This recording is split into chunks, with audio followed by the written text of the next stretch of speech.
I transferred to University of Virginia as a sophomore and was assigned a dorm in an old 6-story building that had been on campus for decades. My room was on the 5th floor, a place I later learned had a reputation among students. When I first moved in, my roommate Mark told me about it. "You ever hear the rule about this floor?" I shook my head. "If you hear footsteps outside your door past midnight, don't look out." I laughed, thinking he was messing with me. "Why?" Mark just shrugged. "People who do say the hallway doesn't look right, and sometimes they see someone who shouldn't be there." I rolled my eyes. Typical college ghost story. I didn't think much of it until a week later. One night I was up late working on a paper. Mark was at his girlfriend's place, so I had the room to myself. At 12:47 a.m., I heard it. Slow, heavy footsteps. They started at the far end of the hallway and moved toward my door. I froze, my fingers hovering over my keyboard. The steps were too slow to be from another student just heading to the bathroom. Too heavy. Deliberate. They stopped right outside my door. I turned off my desk lamp, my pulse hammering. I told myself it was just a coincidence. Some drunk student wandering around. Then I heard it. A faint knock. Not a regular knock, though. 3 slow taps. A pause, then 2 more. My skin crawled. I suddenly remembered what Mark said. Don't look. I stayed perfectly still. I didn't move. Didn't breathe. After a moment, the footsteps started again, this time moving away from my room. I exhaled shakily and convinced myself it was nothing. Until the next night. I was lying in bed when I heard the footsteps again. The same time. The same slow pace. Only this time. They didn't stop at my door. They kept going. I thought it was over, until I heard a door creak open down the hall. Then the screaming started. Someone, somewhere on our floor, was screaming like they were being murdered. I leaped out of bed and flung the door open. The hallway was completely empty. I sprinted down the hall, checking the other rooms.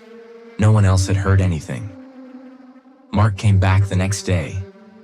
When I told him what happened, he just shook his head. "You shouldn't have opened your door." After that, things escalated.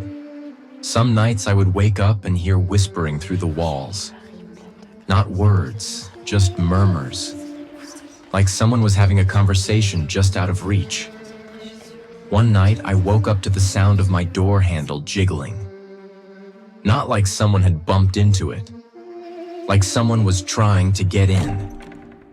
I held my breath and watched in horror as the handle twisted down, the door rattling slightly.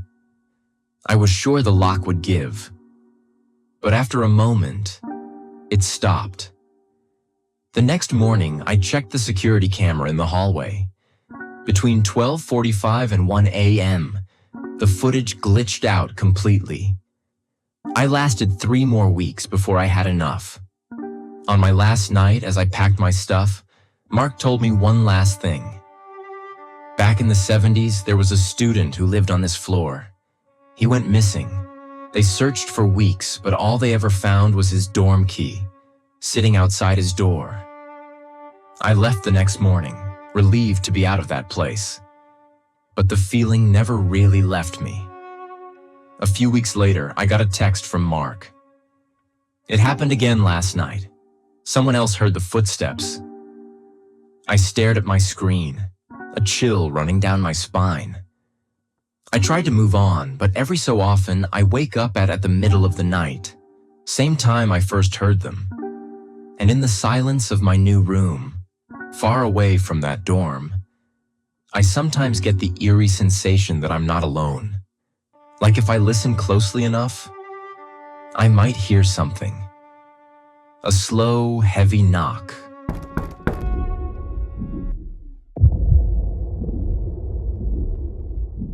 never believed in ghosts. At least, not until my freshman year at The Ohio State University. The dorm I was assigned to was one of the oldest on campus, built sometime in the early 1900s. The building had that classic creepy vibe. Narrow hallways, flickering lights, and a basement that always smelled damp no matter how often they cleaned it. I was assigned to room 319, which, according to my RA, had been empty the previous semester. I didn't think much of it at first. Just dumb luck, right? But on my first night, I noticed something weird. It started with the closet door. No matter how many times I shut it, I would wake up to find it wide open. At first, I thought I was just forgetting to close it properly. But by the third night, I made sure. I pushed it shut until I heard the click of the latch. At 3:12 a.m., I woke up to a loud thud. I sat up in bed, heart racing, and looked toward the closet. The door was open. Not just open, wide open. And on the floor, right in front of it, was my desk chair. I hadn't moved it, and I damn sure hadn't put it in front of the closet. After that, things escalated. Almost every night, I woke up at exactly 3:12 a.m. to some kind of disturbance. Footsteps in the room, scratching noises from inside the closet. Once, I swore I heard breathing right next to my bed. My roommate, Chris, thought I was losing it, until the night it happened to him, too. One night, I woke up to Chris whispering my name. "Dude, wake up." I groggily rolled over. "What?" He pointed at the closet. "Did you hear that?" I sat up. The room was silent. Then, a slow, deliberate knock from inside the closet. Chris jumped out of bed and flipped on the light. The knocking stopped instantly.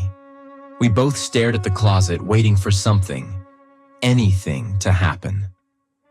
Finally, Chris sighed and walked over, grabbing the doorknob. "Screw this." He yanked it open. Nothing inside. Just our clothes and a pile of shoes.